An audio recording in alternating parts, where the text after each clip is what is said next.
time on Super Blonde Nerd. I'm making a sequel series to the PopCross fan art series that I started in October, where I drew 15 of his original female characters, but now I'm drawing 14 of his original male characters from his ongoing series, Multiverse Tales. Last week, I introduced the male co-leader of the Sharp Gang, Sterling Angiel. Now I'm going to introduce to you one of Sterling's greatest foils, Dresden Oakland.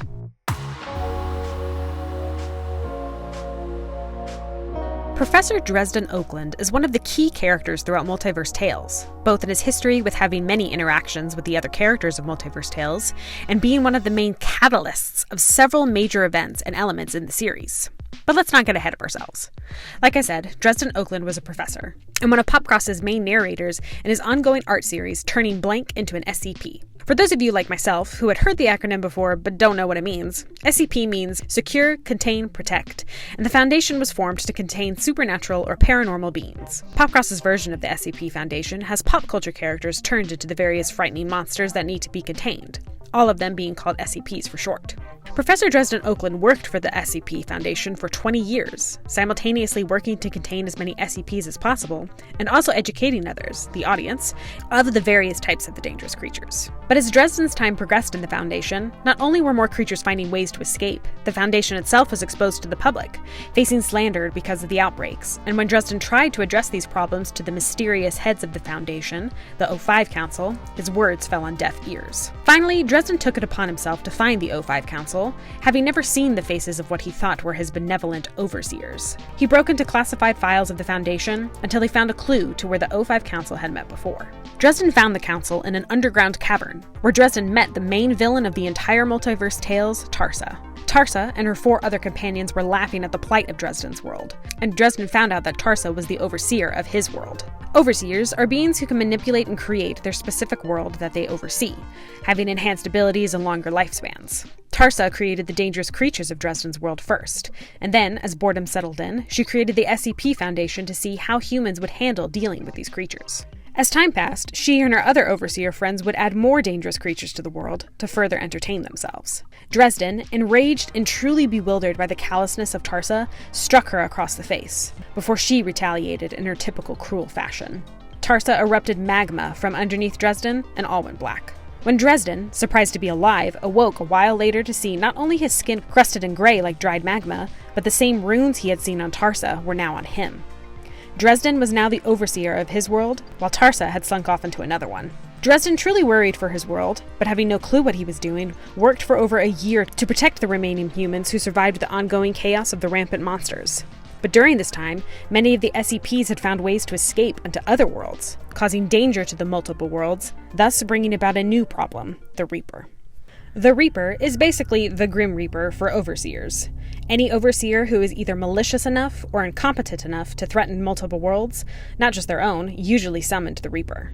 The Reaper would then slice through the incompetent overseer's essence, not only killing the overseer, but also every living soul on their world, cleansing it and bringing balance back to the multiverse. At the Reaper's arrival to Dresden's dimension, he pleaded with the Reaper, as he was not the one to bring about his own world's destruction. But the Reaper, in their kindness, spared Dresden's life, leaving only a scar on his essence, forming a physical pink scar on his face, but she still wiped out everything on his world. Dresden, empty and alone, eventually began to travel the multiverse, studying the various overseers and how they protect or abuse their world and powers.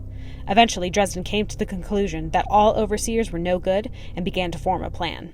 In his 6,000-year lifespan, Dresden acquainted himself with various overseers, including another major villain of Multiverse Tales, Eloise Ludum. He found out information through her about overseer bonds, which are pacts of equivalent exchange that one overseer will give to another. A favor for a favor. Ludum requested Dresden to help her lock up a troublesome being from her own world. In exchange, Dresden began to learn how to mechanically rebuild his world, turning it into what is now known as Baxel's prison. During that time of mechanical experimentation, Dresden also created the Biomechs. Think Venom symbiote combined with Iron Man suit, in an attempt at killing the overseers, but it failed. He left them all on a distant moon planet where they couldn't attach to any living entity until the events around Biomech Kayla came into play, starting the actual series of Multiverse Tales. Throughout the years, through Ludum's channels, Dresden's reputation grew in the overseer community, and other overseers began to reach out to Dresden to seek him out for his inescapable prison, sending him terrible, frightening, despicable characters. The only compensation Dresden required to take them was was an overseer bond. Dresden's final piece to the plan was to make sure the Reaper would not come to interfere with him, and he then enlisted the help of an antagonist of our heroes, Fear herself. Dresden and Fear discussed that Fear was working on making a nightmare hunter,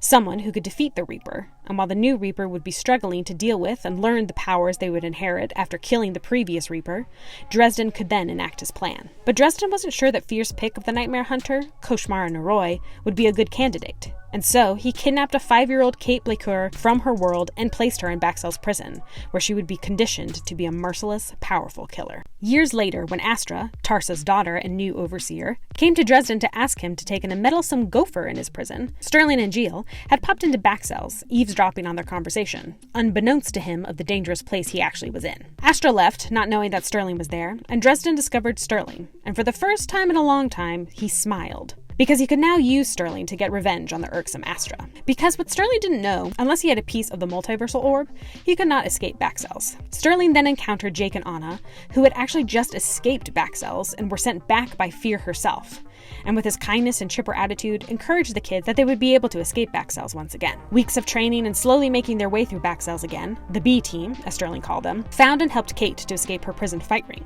She revealed to the group that she had been stuck in Baxel's for 13 years. Then Dresden showed up again to stop the group. Dresden showed Sterling that in the time that he was gone, his comrades, the Sharp Gang, went looking for him and were captured by Dresden. Through a fight with a powered-up Sterling in his Silver Nova form, Dresden was seemingly distracted by Sterling in order for the rest of the B team to help free the Sharp Gang and jump through a portal before Dresden noticed. But Sterling was not so convinced that they actually outsmarted Dresden, but that Oakland had actually let them go. Like I said in my last video, Sterling is a kind and compassionate person, seeing the good in many people, even when they don't deserve it. With their Baxel's adventure behind them, with Sterling still questioning Dresden's motives for their escape, Sterling actually went back and visited Dresden to find out more about his plan with the Overseers and why he had let them go in the first place. And he tried to convince Dresden to call in a favor from one of their Overseer friends, Tayron Janivar. Through Sterling's sincerity and general interest in Dresden, convinced that there was good in him, and seeing the good person that Tayron was as an Overseer, Dresden began to doubt going through with his plan. During all of this, Fear herself had also been concocting a plan of her own behind Dresden's back. During an off-world mission, Fear makes it known to Dresden that she had been secretly forming vessels for the entities known as the Demon Archons to come back into the physical world, something Dresden was strongly against. The feeling of betrayal, reminiscent of the betrayal from Tarsa, angered Dresden so much that it prompted him to enact his plan earlier than expected. Like I said at the opening of this episode, Dresden was one of Sterling's greatest foils, and for this reason in particular. Dresden showed up to the Sharp Gang's base out of the blue, handed over 2 pieces of the multiversal orb, and turned himself in. Sterling, delighted to see that Dresden had arrived or was handing over the pieces, encouraged Dresden that they could work together to figure out a better solution for what Dresden had planned. But Dresden despondently stated to Sterling that his plan had already been enacted. Thousands of overseers that Dresden had made bonds with over his years and years were finally called in, all at the same time. He summoned them to Baxel's prison, and then blew the entire planet-sized prison world to smithereens, killing not only over 16,000 overseers, but over 200,000 inmates that were imprisoned in Baxel's. This genocidal act obviously shocked the entire gang, but most of all Sterling, who had been trying to convince the others of his hope for Dresden's good character. But this punch in the gut left Sterling broken.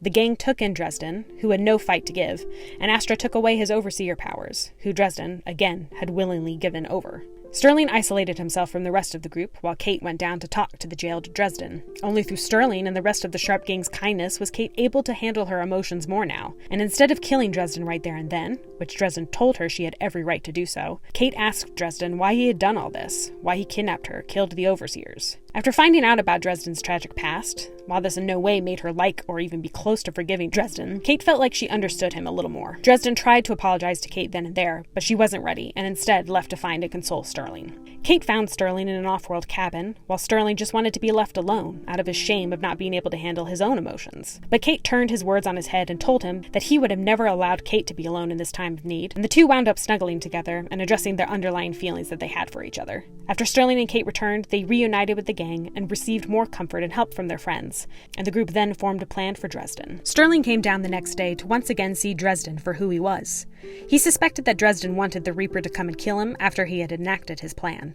But because the Reaper didn't show up, the next best bet was to turn himself into the Sharp Gang and hope that Kate would kill him. But because Kate had a supportive and kind group to help her through her own tragedies, she didn't do it. So now, Dresden was going to be punished by spending the rest of his mortal life making up for all the lives that he had taken. By doing good instead of evil. By helping the various worlds that no longer had overseers right themselves again. And by joining the Sharp Gang and doing all of these things. And because the gang didn't trust Dresden yet, he was now wardened by Alexis Jones, who could basically control Dresden's magma-like body if he tried to do anything funny. And thus, Dresden's life of atonement began. Dresden Oakland is definitely one of Christian's most fleshed-out characters, and has such a great story and, honestly, redemption arc.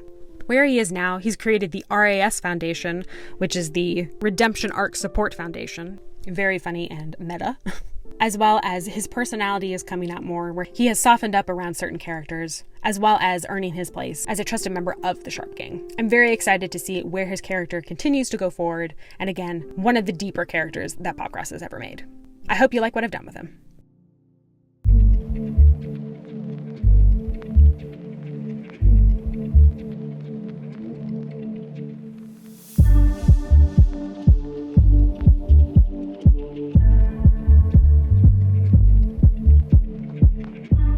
If you guys like this video series or my art, please feel free to like or subscribe to this channel, as well as you can see these fully rendered images over on my Instagram. But if you got to the end of this video, thanks so much for watching, and I'll see you next week. Bye!